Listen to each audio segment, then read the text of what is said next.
everyone, welcome back to my channel. I am Samantha Salmon, your certified brain optimization coach. And today we are going to explore how to stay active and fit while following a plant-based lifestyle. So in this video, I will be sharing some practical tips to integrate physical activity with a plant-based diet to enhance both your physical and mental health, okay? So let's talk about the benefits of combining both fitness and plant-based diet. Because honestly, for me and my journey, I slept a little bit on the fitness part. Before learning about nutrition, I had a heavy emphasis on actual physical activity. And that experience showed me I could work really hard and not see any result at all. But when I changed my diet and started eating more raw foods, more fiber-rich, water-rich foods, and released a lot of fat, I released 25 pounds in total on raw foods. And that basically showed me that nutrition played a bigger role than the exercise did.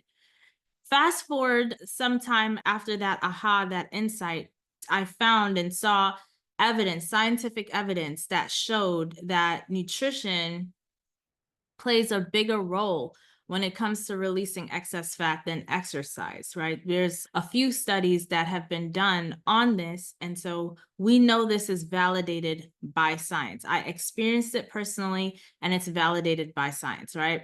But the thing is that once I had this realization, I just focused so much on nutrition and not so much on the exercise piece, and got really like, I exercised a little bit just because I'm like, oh, there has to be some benefit to it. And during the pandemic, I ended up gaining weight, even though I was doing some exercise then too, but I was eating out a lot more.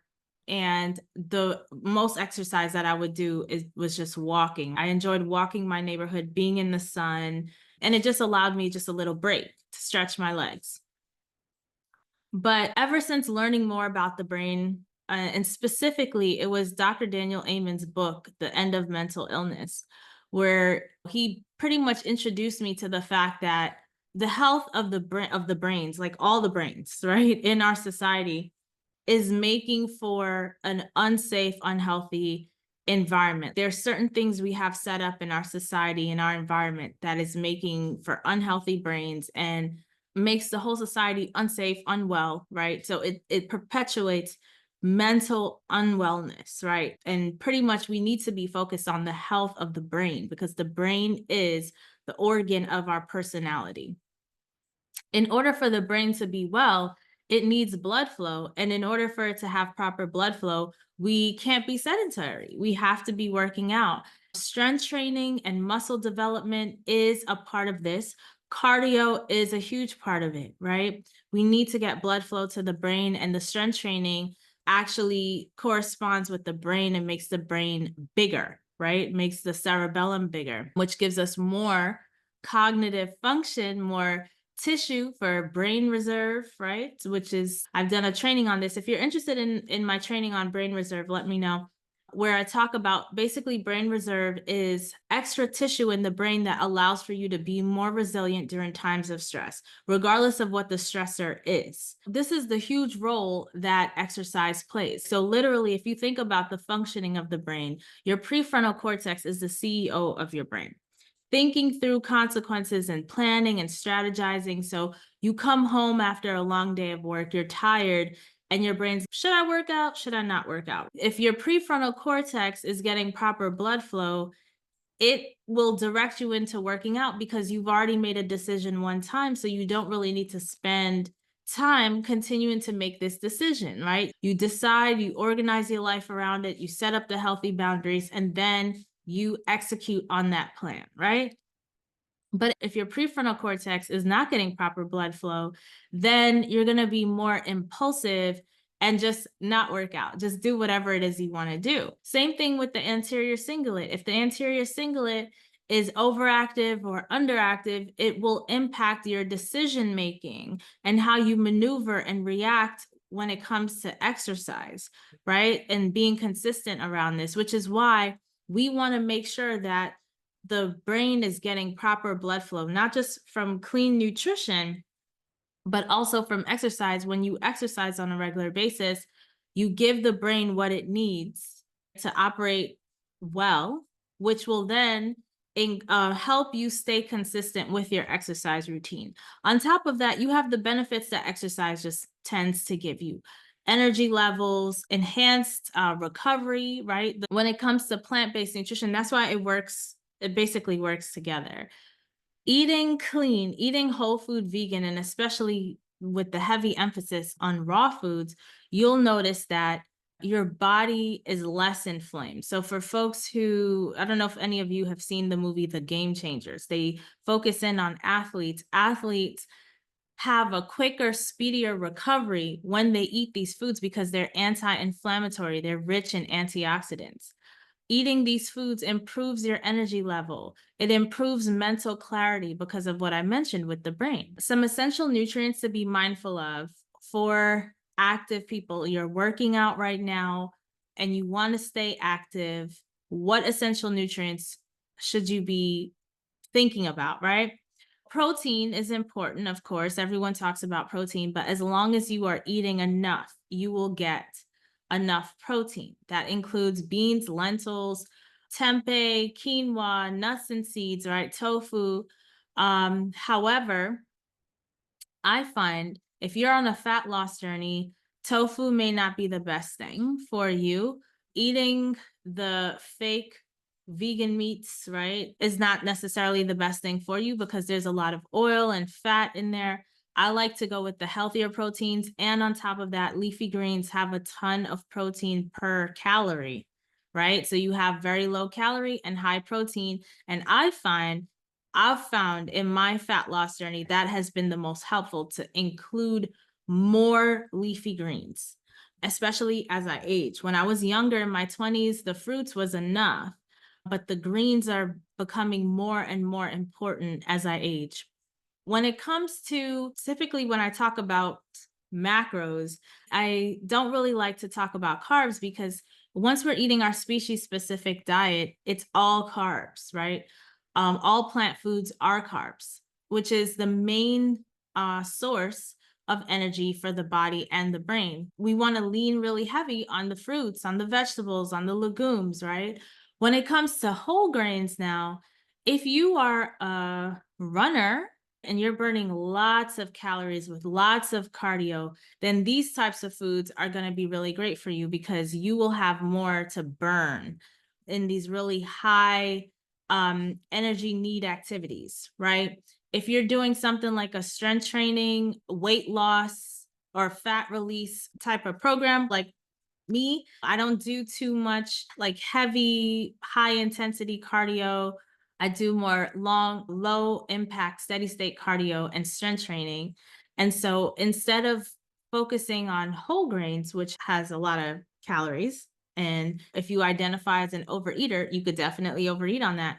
How I manage that is by upping my greens. So I'm getting a lot of greens to stay full and just enough food to get in enough energy because we don't want to eat too little energy, which is why I encourage my clients to know their total daily energy expenditure. We actually calculate that number. So you're getting enough. You want to make sure you're eating enough to feed your metabolism and to get to the goal you're looking to achieve. And so we want to make sure that we are not under eating. That's really important as well. We don't want to overeat and we don't want to undereat. Healthy fats, omega-3 fatty acids are important. Avocados, there's walnuts, there's seeds, but just beyond that, just healthy fats to support the brain, your nuts, your seeds, your cold press, organic olive oil, extra virgin olive oil. And to make sure you're getting a wide variety of vitamins and minerals for just overall health and performance, you want to make sure that you are rotating your fruits and vegetables, okay?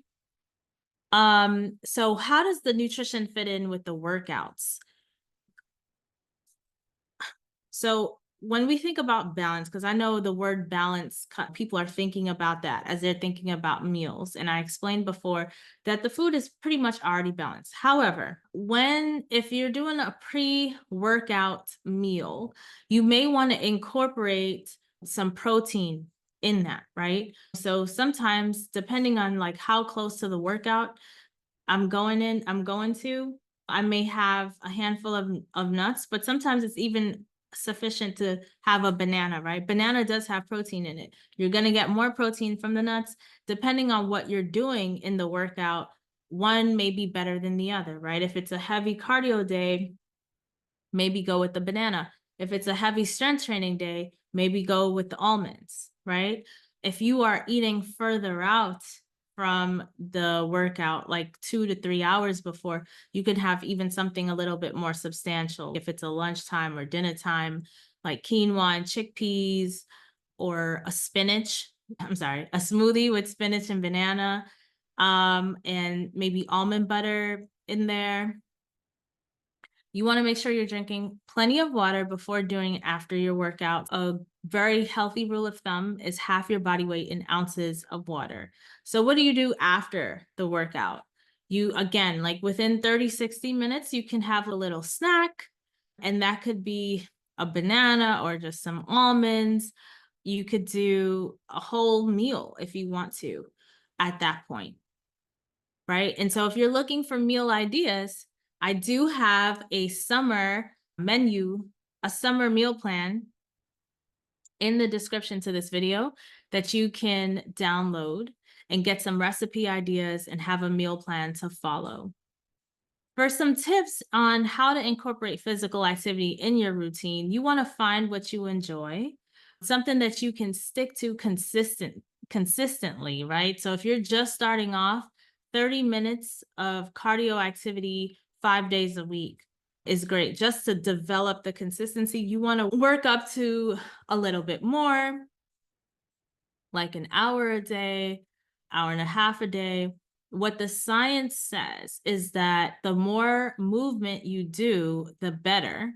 However, most people recommend the 30 minutes because that's where they feel like at least people can start there, but don't feel like there's a maximum to it, because that if a maximum exists, it will be really individual to you in terms of time. There's only so much time in the day, and we do need to sleep. So those are really the parameters around activity. And you also want to mix it up, right? You're not going to just do cardio. You're going to do cardio, strength training. You're going to have flexibility exercises to make it really a well-rounded fitness program. Exercise is a natural stress reliever, and a plant-based diet supports a calm and balanced mood. So you can see how both of these things are playing a role in keeping the brain healthy. Because when you have stress low as possible, right? That means cortisol is low. That means your other hormones are in balance. And also the clean, healthy nutrition is also keeping the hormones in balance. So they work together in a really symbiotic relationship. So one is not really better than the other, right? They work together in different ways, doing different things. If you want to deepen stress relief, because I know this is a really tough thing for folks who are busy professionals and entrepreneurs, incorporating yoga and meditation into your regular practice, like taking 20 minutes out in the middle of the day for some deep breathing exercises, a mindfulness meditation, or you could do even a silent retreat where you just sit down or lay down. And, you don't have to necessarily take a nap, or you can take a nap if you want to, a 20-minute nap, but you want to give the brain a break to just bring stress down and have some clarity. Because when we squeeze the brain too much, at a certain point, there's diminishing returns, right? There's not much left to get from it. So we want to just be mindful of that.